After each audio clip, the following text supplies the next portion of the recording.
de Gerar, foram ter com ele Abimeleque e seu amigo Azurte e Ficol, comandante de seu exército. Disse-lhe Isaque: Por que vieste a mim, pois me odeias e me expulsaste do vosso meio? Eles responderam: Vimos claramente que o Senhor é contigo. Então dizemos: Haja agora juramento entre ti e nós, e façamos aliança contigo.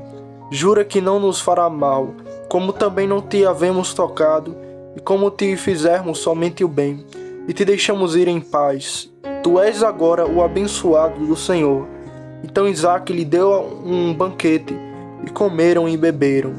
Levantando-se de madrugada, juraram de parte a parte. Isaque o despediu, e eles foram em paz.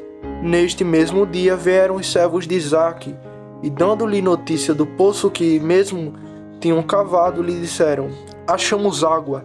Ao poço chamou-lhe Seba. Por isso, Sebeza é o nome daquela cidade até o dia de hoje. Tendo Esaú 40 anos de idade, tomou por esposa Judite, filha de Berli, Eteu, e a Bezamaque, filha de Elon, Eteu. Ambas se tornaram amargura de espírito para Isaque e para Rebeca. Assim, quando os homens que vivem neste mundo estejam sujeitos a tantas misérias e aflições, não obstante a maior parte dos males que eles suportam procede de si mesmo, cada um deles vivendo como lobo para com seu companheiro, vivendo cercados por bestas selvagens que nos constituem inimigos letais. Não há no céu, nem na terra, nem em qualquer outro elemento que não usam para causar 1000 feridas. Não sabemos como sair água sem que nos sintamos cara a cara com a morte. Aí basta um tormento para tragar uma pessoa. A terra também está saturada com muitos aborrecimentos, como se Deus nos ameaçasse de todos os lados. Mas quando fizemos comparação, não há besta selvagem, nem no céu, nem na terra, nem em qualquer outra parte que mais aborreçam os homens do que cada um ser aborrecido por seu semelhante. Ora, por esta causa devemos crer ser um benefício singular que Deus nos outorga quando Ele nos confere paz, sem nos oprimir e assoçar de todos os lados. Quando não se inventar contra nós nenhum malefício e não nos é feita qualquer ferida ou dano, seria necessário que a proteção divina estivesse à mão, visto que cada um de nós será sempre como um lobo para seu semelhante, como já dissemos. E este é o ponto para o qual tende estar presente a história. Pois Moisés mostraria que depois que Deus apareceu a Isaque, ele declara ainda seu favor para com ele, em que o rei de Gerar veio a ele e buscou sua amizade e compreensão. E dessa maneira Isaque foi honrado, isso lhe foi especialmente de grande proveito.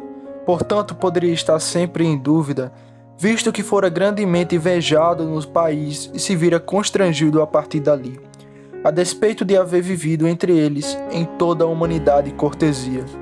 Portanto, ele poderia ter vivido sempre em profundo suspense, tremendo a fúria de seu semelhante.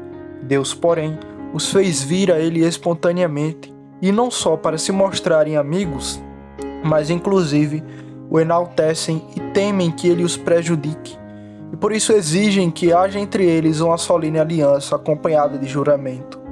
Ora, temos de notar aqui, acima de tudo, que Deus mantém os corações dos homens na palma da sua mão, a fim de mortificar a sua dureza, quando lhe apraz, e abater toda a sua fúria e convertê-la em cortesia e bondade. Pois certamente o rei de Gerar não mudou sua natureza, quando veio ter com Isaque. Por outro lado, se ele teve medo de Isaque, poderia ter conspirado com seus súditos e vizinhos, a fim de manter sobre ele pleno domínio. Em contrapartida, ele não deu ocasião a que se duvidasse dele, visto que Isaque não propiciara ao rei qualquer argumento de desconfiança. Antes, se comportara de tal sorte que declarou claramente que não desejava que houvesse qualquer pesar com sua presença, pois já vimos como ele partiu da companhia deles. Seria necessário que Deus estimulasse essas pessoas profanas a fazê-lo vir a Isaque e a se submeterem, quando fazem com tal humildade, que suplicam ao pobre homem, um forasteiro, que não desfrutava de muito crédito entre eles, nem tinha alguém mais além de sua família a qual ele mantinha à parte, sem dar qualquer sinal de tentar algo dessa natureza.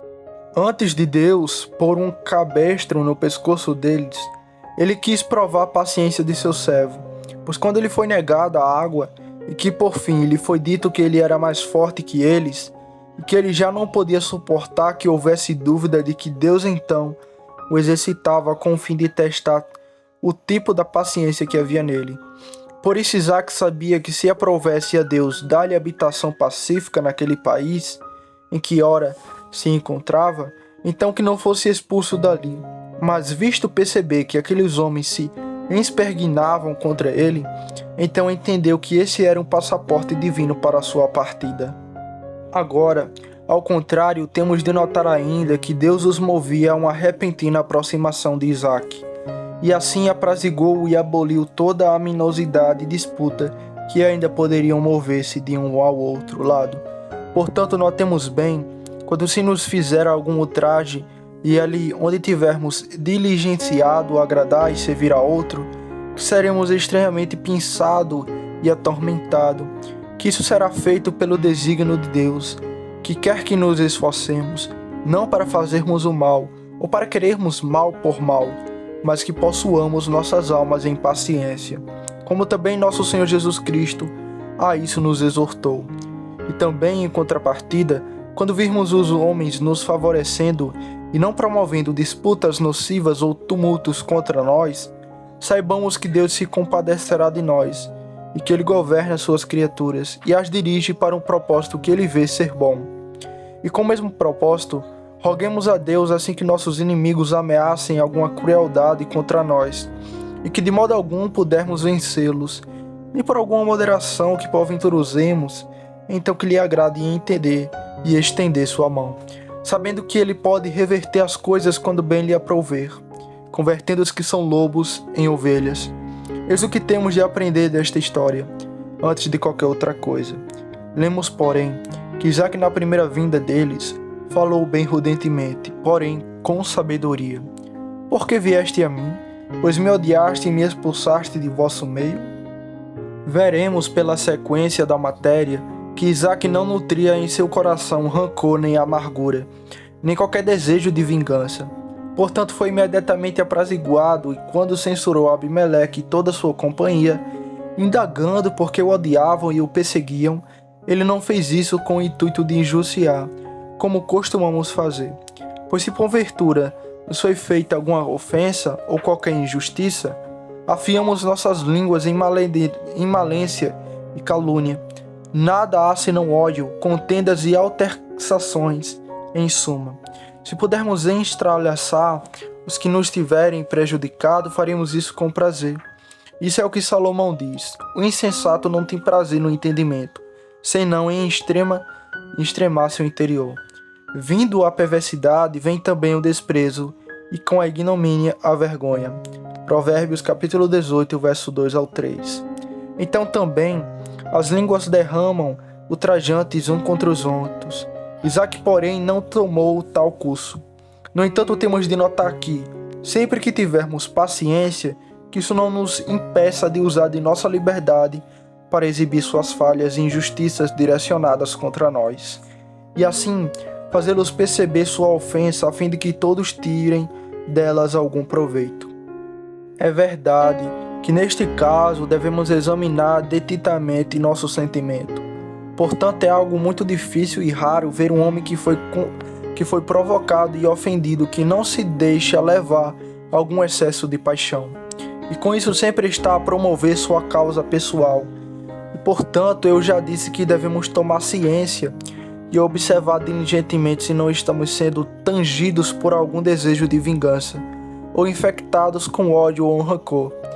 Quando tivermos plena ciência disso e conseguirmos nos redimir, então podemos abrir a boca e exibir sua ofensa, pôr à mostra sua injustiça, não com o intuito de nos vingarmos, condenar-nos, mas para que não se vangloriem em seus pecados, já que este é um mal muito comum entre os homens. Portanto, eis um ponto que temos de observar com diligência, a saber, que a paciência dos fiéis não é totalmente inceta de alguma paixão, nem é contra esta que francamente lhe exibimos. Vós me fizeste injustiça, tendes ofendido a Deus, sem que tivesses motivo de agir assim. E assim por diante. Deve levar sempre em conta a salvação dos que os têm perseguido e têm se revelado seus inimigos. Pois este beslicão que Isaque lhe deu indubitavelmente foi uma admoestação com a qual buscava o bem e a salvação daqueles com quem ele falava tão rudemente. Pois se houvera dissimulado, que proveito lhe adviria disso? Os demais teriam imaginado ver aí profunda hipocrisia, caso tivesse demonstrado esta contente com ele, e o que eles ora faziam que lhe era agradável, e que não demonstrasse outra coisa senão mel em sua boca, e dissesse: muito bem, é isso mesmo. Abimeleque, sabendo haver cometido erro, teria imaginado: eis aqui um homem de língua dupla e mentirosa. Eis o que teriam lucrado com tal dissimulação e a visão de o rosto sereno. Assim, pois, ainda quando os erros cometidos contra eles e seus corações não estejam gangrenados contra seus inimigos, contudo a miúde não deixa de dizer: vê a injustiça que praticaste contra mim. E fazem isso para que todos saibam que são plenamente francos e transparentes. E é preciso que se mantenham sempre nisto em mente, que quando formos ofendidos ou se praticar contra nós alguma injustiça ou exortação, no entanto procuremos sempre o bem de nossos inimigos, e que as reprovações e acusações que lhe fizermos sejam tantas advertências e avisos a atraí-los ao caminho certo, bem como a sensibilidade visando a que não sejam impedidos e obstinados, para que sejam mais bem prevenidos no futuro. Que não lutem contra Deus, imaginando que só tem a ver com os homens, como é bem provável ser o que Isaque fez aqui, o que também faria provisão para o futuro. Por isso nos será muito ilícito, quando tivermos sofrido alguma injustiça, quanto estiver em nós fazermos, nos desvelicemos dela. Pois ainda quando nosso Senhor Jesus Cristo nos ordena estar preparado, quando tivermos recebido um golpe numa face, e ordene e voltemos à outra. No entanto, não significa que devamos seguir avante e provocar nossos inimigos, dando-lhe a ocasião de usar-nos. Devemos evitar tal coisa quanto nos for possível. Por todos os meios bondosos e amorosos devemos deter a malícia dos que não têm em si o temor de Deus. Isaque, pois, neste caso, teve respeito por si mesmo, mas seu intuito não era vingar-se e nem retribuir com a mesma medida. Ele simplesmente se contentou em pôr uma barreira contra todos os que o ameaçavam e o tratavam injustamente antes do tempo, para que se detivessem e cessassem com suas injustiças. Sucintamente, isso é o que temos de aprender neste lugar, e esta é uma norma muito necessária, pois a miúde, quando os homens se reconciliam entre si, devem manter silêncio, e então não haverá necessidade de nenhum outro meio. E, no entanto, aquele que tiver sustentado maior injustiça terá mais liberdade e mais ousadia em justificar-se contra aqueles que fazem crer que o Cordeiro agitou as águas. Portanto, notemos bem que quando alguém fizer dano ao seu semelhante, se o mesmo não continuar com suas disputas pessoais com tanta intrepidez que ele desiste em razão disso, então será de boa alvitrez que cada um se deixe advertir, e no que tiver errado sem o saber, confesse-o e se humilhe. Vemos, porém, que isso não trazia grande proveito, enquanto Isaque não fosse fundo no problema. Embora visse que sua admoestação não era recebida, e que a mesma não atingia os corações daqueles a quem ele falava. Seja como for, ele não enfrentou com rancor. Não obstante, notemos bem o que Abimeleque disse: jura que não nos fará mal, como tal não te havermos tocado, e como te fizermos somente o bem, e te deixamos ir em paz. Abimeleque não só oculta o mal que havia cometido e o injustifica, mas se vangloria do que havia cumprido o seu dever para com Isaque de modo maravilhoso.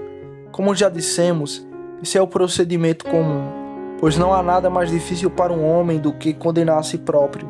Ainda quando se sinta valtoso, os homens se deixarão atrair no mesmo instante em que esta inferioridade for, não obstante, um emblema necessariamente requerido para o genuíno arrependimento. Pois se um homem sente que cometeu uma falha e sente genuíno arrependimento, se faz indispensável que se confesse culpado diante de Deus. igualmente em relação ao seu semelhante, caso se requeira isso. E portanto Cristo, nosso Salvador, também nos exorta que se tivermos alguma arrenga com nosso semelhante, isto é, caso os tenhamos ofendido, então que deixemos nosso sacrifício junto ao altar e busquemos reconciliação, em vez de nos gabarmos e endurecendo o coração, desprezando aqueles com que estamos ligados. Ora, naquele momento ele fala de sacrifícios, mas é como se dissesse que não podemos orar a Deus, nem fazer algo que lhe seja aceitável, enquanto desdenhamos em reparar os erros que houveram cometido. Ora, ainda quando Deus nos ordene que nunca nos humilhamos como nos convém, ao ofendermos alguém, contudo, ninguém pode atingir este ponto. E aqui isso nos é ensinado sobejamente na pessoa de Abimeleque e de seus companheiros.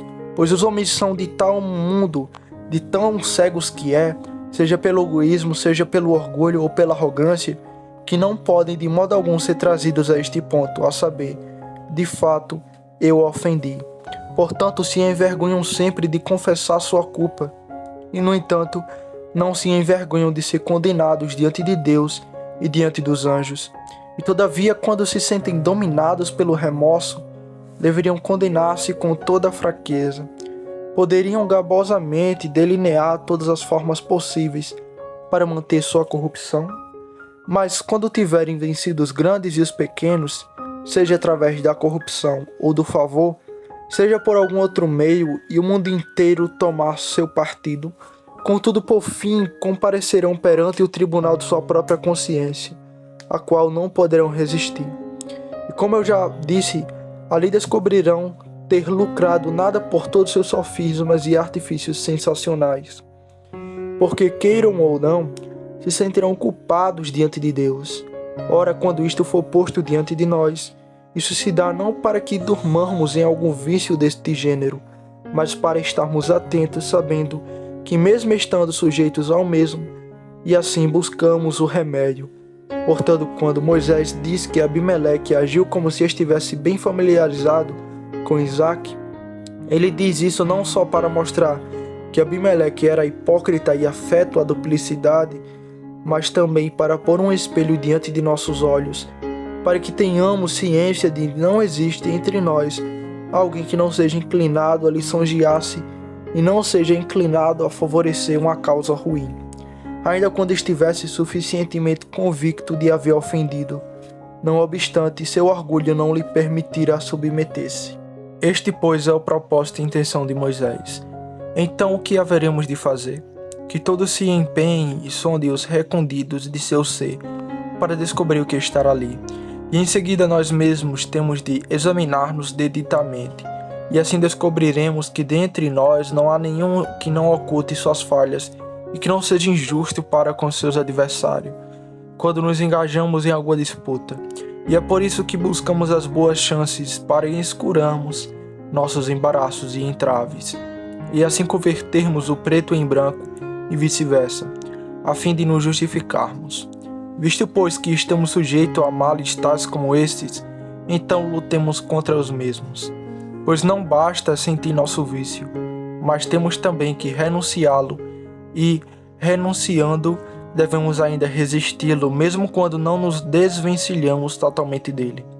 E quando chegamos a pôr isto em prática, e tivermos ofendido esta pessoa, ou aquela outra pessoa, não permitamos que os homens empanem nossos olhos, mas que cada um desista de seu próprio segredo e diga: e agora o que posso fazer? É verdade que posso com razão prejudicar meu adversário, pois ele me ofendeu assim e assim. Mas a despeito de tudo, sou mesmo inocente diante de Deus e de seus anjos? É oportuno que eu comece a julgar-me, pois ainda quando eu seja um cego pobre e miserável, contudo eu sinto que meu íntimo de fato ofendi, e não posso mentir para mim mesmo. E entre mentes, porventura Deus pode ser enganado? Quando eu tiver dissimulado com toda astúcia, ele não descobrirá uma mínima gota da verdade. Assim, pois, não há outro meio de eu ser absolvido e aliviado diante de Deus, sem que eu mesmo me condene. Note-se, pois, repito, como devemos praticar esta doutrina e a aplicar ao nosso uso e comodidade. E em suma, muito embora ofendamos, notemos que o arrependimento tem embutido em si a confissão. Não significaria conchicar nos ouvidos de um sacerdote, como se faz no papado, mas uma confissão que dá glória a Deus e também procura fazer emenda pelo erro cometido contra nosso semelhante. Portanto, aos que cometem alguma injustiça ou ultraje contra outro, cabe elaborar e emendar dela, humilhando-nos e seja como for, que não se envergonhe de dizer: eu te ofendi, peço que me perdoes, pois observe-se também como obteremos favor e perdão diante de Deus, e por qual meio tais erros cometidos contra nossos semelhantes não clamarão por vingança contra nós. Pois indubitavelmente, embora aquelas contra quem fizermos injustiça fiquem satisfeitos e já não pensam nela, contudo o mal está rolando na presença de Deus, e clamará em alta voz diante de sua majestade, mais do que se todos os homens se armassem e se pusessem contra nós. Assim, pois, para que nossas faltas sejam apagadas e canceladas diante de Deus, e para que não haja mais clamor que apresse ao Senhor a dar seu veredicto contra nós, em virtude das ofensas que cometemos, aprendamos de tal sorte a apraziguar todas as profias e disputas, humilhando-nos através de uma confissão íntegra e pura, e assim impedindo a consequência. E isto é o que devemos observar sobre este ponto. Ora, em contrapartida, lembremos-nos do que falamos de Isaque, que não tinha, como se diria, um coração esborrecido. Tampouco nutria qualquer tipo de rancor contra alguém como se fosse inimigo, pois ele não os perseguiu, nem de fato tinha motivo especial contra Abimeleque, seu séquito. Pois no dizer de Paulo, não podemos julgar os que não pertencem ao rebanho e corpo da igreja, nem podemos conduzi-los ao arrependimento, como podem fazê-lo os que fazem profissão do cristianismo, os quais se dispõem a receber a admoestação por suas culpas, pois esta é a ordem que Deus dá a todos quantos são dele, que se sujeitem a receber a admoestação, seja dos grandes, seja dos pequenos. De modo que há, por assim dizer, uma jurisdicação mútua, sem espada e sem autoridade. Se cumprirmos nosso dever, pois todos quantos trazem a palavra de Deus em seus lábios, é como que um juiz a exibir a seu semelhante as faltas que este tem cometido.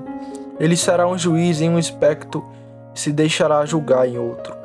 Notemos bem, pois, como julgamos os da família da fé. No dizer de Paulo, isto é, os que pertencem ao corpo e fazem parte da religião dos fiéis e dos filhos de Deus.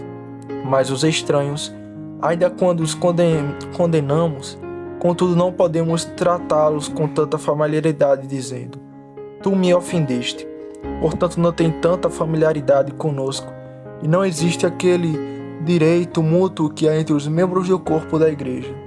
E esta é a razão por que Isaque não trata com tanta delicadeza a Abimeleque e ao seu povo, como se fossem comprometidos à mesma fé e adorassem ao mesmo Deus, e pertencessem à mesma igreja sem terem uma e a mesma ordem estabelecida entre eles. É bem provável que Isaque não deixasse passar por alto tal coisa sem dizer: o quê? Vinde aqui como vós, banzófias, como se fosseis meus bons amigos, sem usardes de nenhuma cortesia para comigo. Que cortesia é essa, negando-me água, sim, e entupidos poços que eu mesmo cavei com minhas próprias mãos, e o suor do que estavam comigo? Isto não vos causaria nenhuma perda ou obstáculo, e contudo, por vossa malícia, tentastes arrancar meus olhos, e por fim me expulsastes e não me deste morada entre vós. Que tipo de amigos sois vós? Isaque, pois, poderia ter insistido em manter sua causa, se Abimeleque fosse capaz de receber tal reprovação, mas lhe era suficiente expor graciosamente seu sentimento, porque visto que Abimeleque não se deixaria corrigir, tampouco possuía qualquer requisito para o arrependimento, por isso o deixou. Assim, pois, quando tivermos labutado para conduzir ao arrependimento aqueles que nos tiverem causado ofensa, se notarmos que são obstinados, então já não podemos pressioná-los nem insistir com eles. É verdade que, se forem membros da igreja, Então que insistamos que renunciem sua obstinação, se não demonstrarem interesse em expor-se e notarmos que não revelam aversão por seus erros, por isso mesmo os tenhamos como derrotados. Portanto, notemos bem como nos cumpre tratar com os que mostram por demais selvagens e de coração impredecible. Meu amigo, agora exibe tua imprudência, antes que eu já havia percebido que vagueavas fora do caminho certo. Agora, porém, vejo que és totalmente extraviado e sem qualquer esperança, pois tu manifestamente desprezas a Deus. E o que gastas com isso ou com aquilo? Portanto, tua ofensa é bem notória. E assim podemos muito bem lançar abaixo os que acreditam que por sua resistência e obstinação podem ganhar sua causa.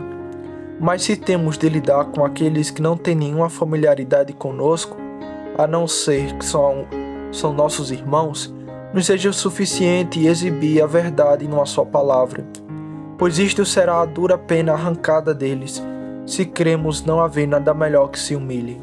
E de nossa parte, quando formos reprovados por alguma ofensa, não esperemos que haja um prolongamento do processo e muitas investigações para que haja convicção, por assim dizer, por força de muitas testemunhas.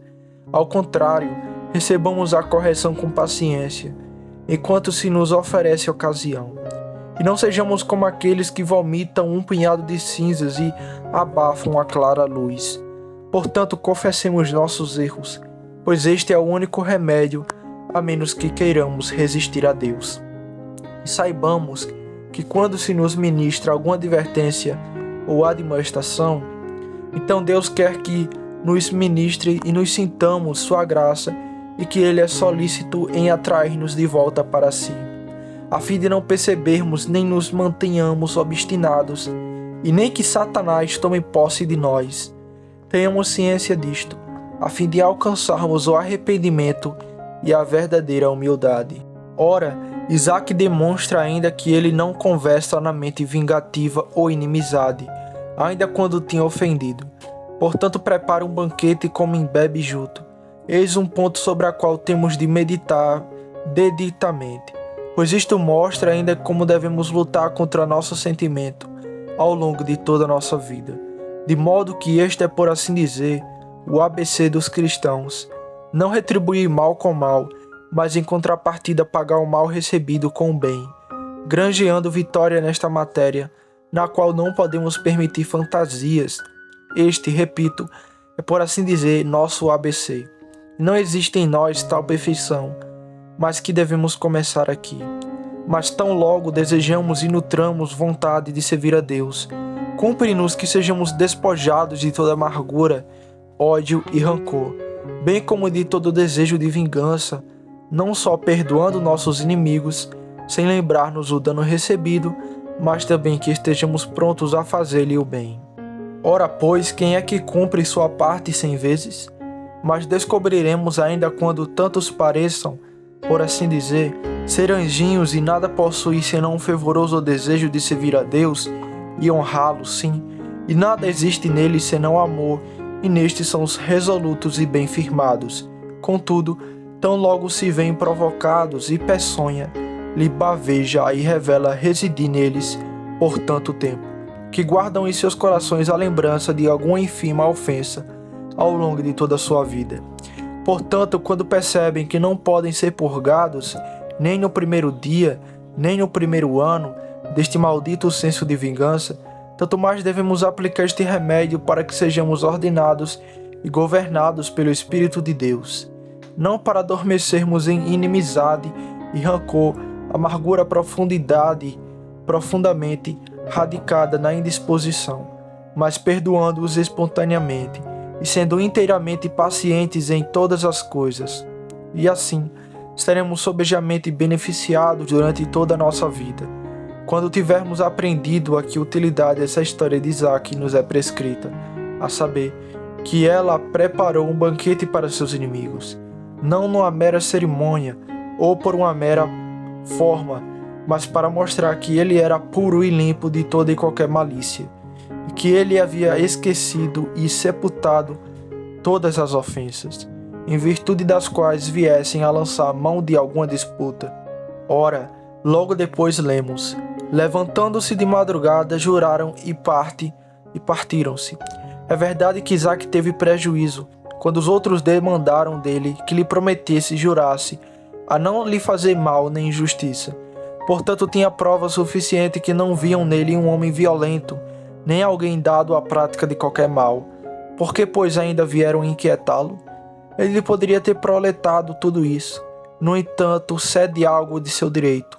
Como quando alcançamos paz entre os homens, devemos ter sempre isto em mente: não fazer a eles na mesma medida do mal que nos fizeram, mas por tudo isso nos desafiemos demais, nem conversemos tudo quanto nos pertence, sem lhe entregamos sequer uma migalha.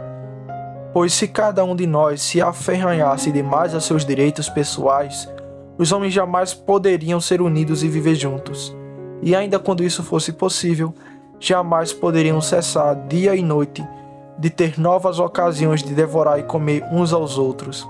Há, pois, apenas uma maneira de fomentar a paz e a concórdia, a saber, que ninguém busque aquilo que é impropriamente seu, como também Paulo faz menção disso, falando do amor em 1 Coríntios capítulo 13, onde afirma no verso 5, expressamente que o amor tem esta propriedade: não buscar seus interesses.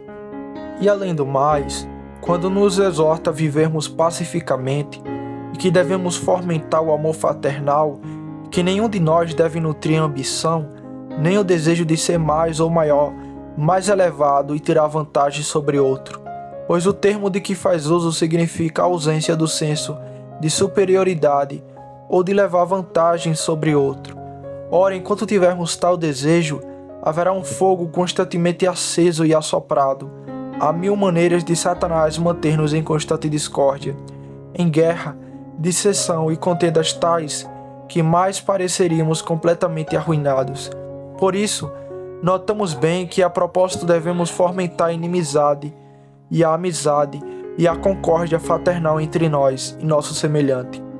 Cabemos a todos a que renunciem e cedam seus direitos pessoais, e que todos não mantenham esse extremo, dizendo: manterei a todo custo o que é meu, e o perseguirei, e de maneira alguma abrirei mão de nada. Quando este for nosso comportamento, certamente o diabo descobrirá sempre alguma forma solente de acender o fogo da discórdia e intriga verbal e, por fim, a guerra. Isto, pois, é o que temos de aprender no tocante a esse texto. Aqui, porém, a propósito, vemos que é lícito para os filhos de Deus manter associação e amizade com os pagãos, e tais como os que nada professam além de falsa religião, enquanto não nos obrigarem nem nos atacarem ao mesmo jugo. Pois devemos ter sempre em mente aquela admoestação de Paulo que diz: não vos ponhais em jugo desigual com os incrédulos. Portanto, que sociedade pode haver entre a justiça e a iniquidade? Ou que comunhão das trevas com a luz? 2 Coríntios capítulo 6, versículo 14.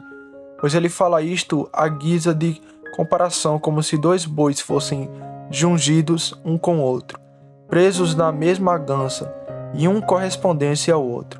E ainda quando sejam selvagens e às vezes se degladiem, contudo sendo atacados pelos pescoços com a canga, se veem obrigados a seguir a mesma trilha.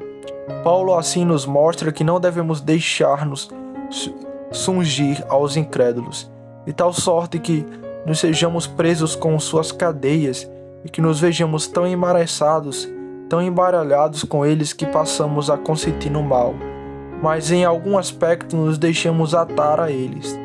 Mas na medida que pudermos fomentar a paz, contra os ultrajes e violências, nos será sempre ilícito manter compromisso com eles. Portanto, atentemos bem para que vivamos separados de toda malícia. Nesse particular, não temos nenhuma familiaridade com eles, especialmente condenamos sua iniquidade, quando estiverem em nós, de modo que não sejamos nem companheiros nem irmãos dos perversos, nem seus cúmplices, como lemos especialmente no Salmo 15, que devemos sentir aversão por eles. Mas não obstante, devemos deter sua fúria e eliminar toda e qualquer ocasião de dano, fechar a porta contra eles, para que não ponham em prática seus empreendimentos indecentes, e assim deter seu mal por nos associarmos com eles, de modo que sua danosa licenciosidade não flua livremente, quando previamente tivermos posto tal obstáculo diante deles. Sim, percebemos que Deus nos tem mostrado esse favor e graça de tomarmos seu nome como testemunha e assim podermos garantir uns aos outros. Com isso, ele mostra quão aceitável lhe é a concórdia entre os homens e quão detestável lhe são todas as intrigas, guerras, injustiças, prejuízos e opressões que os homens praticam uns contra os outros. Portanto, não é algo sem importância que Deus permita que seu próprio nome seja usado e, por assim dizer, penhorado ou maltratado. Quando o príncipe der algum de seus filhos por penhor, ele fará isso com grande dificuldade. Nosso Senhor, porém, dá seu próprio nome do penhor quando houver motivo para se fomentar a paz entre nós. Sim, e quando o problema demandar que haja concórdia entre nós e os infiéis, a fim de que abram mão de sua fúria contra nós e não nos firam. Visto, pois, que Deus se dignou de permitir que seu próprio nome seja usado para tal propósito, quanto mais devemos estar propensos a buscar, por todos os meios possíveis, que os homens sejam pacificados e que não tenhamos disputa com eles, sim, que busquemos apraziguar os que acham hesitados, impelidos também. No entanto, não podemos efetuar tal coisa totalmente, quando percebemos alguma disputa já em andamento. Mesmo que tudo façamos para abafá-la, sim, usando os meios que já falei, a saber, renunciando o ultraje, quanto nos for possível fazê-lo. Esta, pois, é a soma do que já aprendemos. Ora, neste lugar não somos informados de que forma juraram.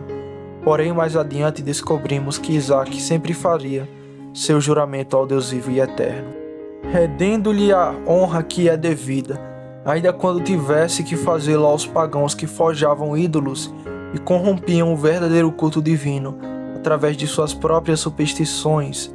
Não obstante, ele prosseguia em sua própria integridade. Daí dize quando seus servos voltavam: encontramos água viva. E depois acrescenta acerca de Esaú: tendo Esaú 40 anos de idade, tomou por essa esposa Judite, filha de Beeri, Eteu, e a Basemate, filho de Elon, Eteu.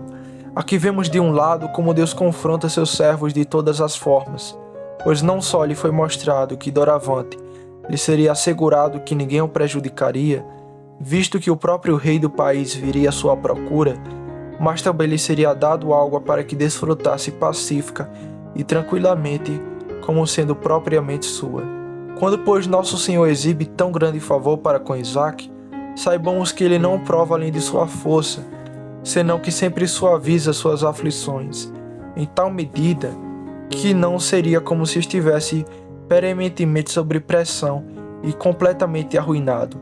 E esperemos que, assim como Isaque nem sempre foi sustentado, e que Deus, depois de o haver afligido, o contemplou novamente para dar-lhe algo com que fosse confortado. Assim também devemos esperar, e então não seremos decepcionados, se descansarmos nele.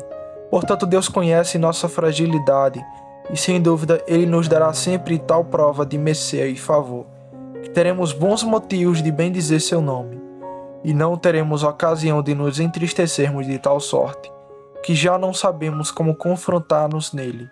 Mas o ponto principal é que Esaú tomou para si 2 esposas dentre os heteus. Aqui já começamos a ver que Esaú não era só profano, mas que continuou nessa trajetória e seguiu totalmente esse rumo. Como temos mostrado até aqui, depois de haver saciado bem seu estômago com um prato de lentilhas que Jacó, seu irmão, lhe preparou, e depois de haver comido e bebido, seguiu seu caminho e desprezou sua primogenitura. Moisés ainda relembra que ele tomou 2 esposas dentre os heteus, porque se porventura ele sentisse algum remorso em seu íntimo, e que levasse em alta conta a promessa da herança espiritual feita ao seu pai, é indubitável que ele seria mantido afastado de todos os povos. Portanto, ele sabia muito bem como seu avô Abraão se comportava neste ponto, fazendo seu servo jurar solenemente que não tomaria esposa para seu filho Isaque na terra de Canaã. Ele sabia que sua mãe fora buscada num país distante na Mesopotâmia, porque Deus queria que esta casa fosse, por assim dizer, separada, e não queria que ela se misturasse e se envolvesse com aquele país. Portanto, o que ele faz, quando toma 2 esposas dos habitantes de Canaã, as quais Deus havia amaldiçoado, era como se houvera esquecido a promessa de salvação, e como se houvera renunciado a fazer qualquer reconhecimento dela, como se não valesse mais que uma palha. Este já é um testemunho de como Esaú se fez indigno de sua primogenitura. Isso ocorreu porque ele não se deixou governar pelo Espírito de Deus, como também já mostramos, que Deus de tal modo sustentará e guardará seus eleitos, e de tal sorte ratificará e selará em seus corações sua benignidade e adoção paterna, e que pairarão acima deste mundo e o desprezarão, para que se regozijem naqueles benefícios espirituais que ele lhe preparou, mas em contrapartida, aprove soltar as rédeas de todos aqueles a quem ele rejeitou, de tal sorte que se endureçam. E embora isso não seja feito de uma vez e no primeiro relance, não obstante um homem descobrirá no fim, que não há neles nenhuma semente no temor de Deus, nem de piedade. Portanto, isto é o que temos de entender neste lugar, e acerca disto aprendamos a comportar-nos de tal modo que sempre labutemos em viver separados daquele que nos induzem à destruição. Pois é sem a menor sombra de dúvida que se vivermos em íntima familiaridade com os escarnecedores de Deus, eles logo nos mancharão de várias manchas, pois sua companhia e conversão constituem a mortífera pestilência, e tanto mais nos cumpre andar aqui em prudência, atentando bem para nós mesmos, a fim de não nos macularmos com a imundícia deste mundo, e que nesse meio tempo reconheçamos ser também uma prodigiosa providência de Deus que ele quisesse que Esaú tomasse 2 esposas neste país. Portanto, Isaque visava que ele fosse, por assim dizer, cortado da casa de seu pai Isaque. Este o amava muitíssimo, e ainda quando suas esposas o irritassem, não obstante por tudo isso ele não pôde desvencilhar seu coração de Esaú, ainda que soubesse que Deus o havia rejeitado. E nisso ele resistia a Deus, sem nunca pensar seriamente no problema. Deus, porém, operava aqui de uma outra maneira. Quão viu tal fraqueza em seu servo Isaque, ele passa a viés de fato, fazendo renunciar totalmente a seu filho Esaú. Notemos, pois, como Deus governava tudo de tal sorte, que sua igreja continuou sempre em sua pequenez, por assim dizer, ocultada debaixo da terra, como se fosse nada. Ali ninguém mais restou além de Jacó. Como veremos no momento oportuno, Isaque já era um tanto esgotado. Já não era novo quando Esaú tomou suas esposas, portanto, ele já era bem idoso. Concernente a Jacó, este também já tinha 40 anos e ainda não era casado. E onde, pois, estava sua estirpe? Era como se a igreja de fato perecesse e todas as promessas de Deus fosse totalmente abolida. Mas embora ela fosse tão pequena a ponto de ser desprezível aos olhos humanos, contudo vemos que Deus de tal sorte governava sua igreja, que ela permanecia pura e íntegra, e aquilo que era profano nela foi eliminado, como uma casa quando varria, o lixo é jogado fora da porta. Assim sucedeu que Esaú foi rejeitado, e Jacó ficou sozinho, como também a herança lhe foi designada.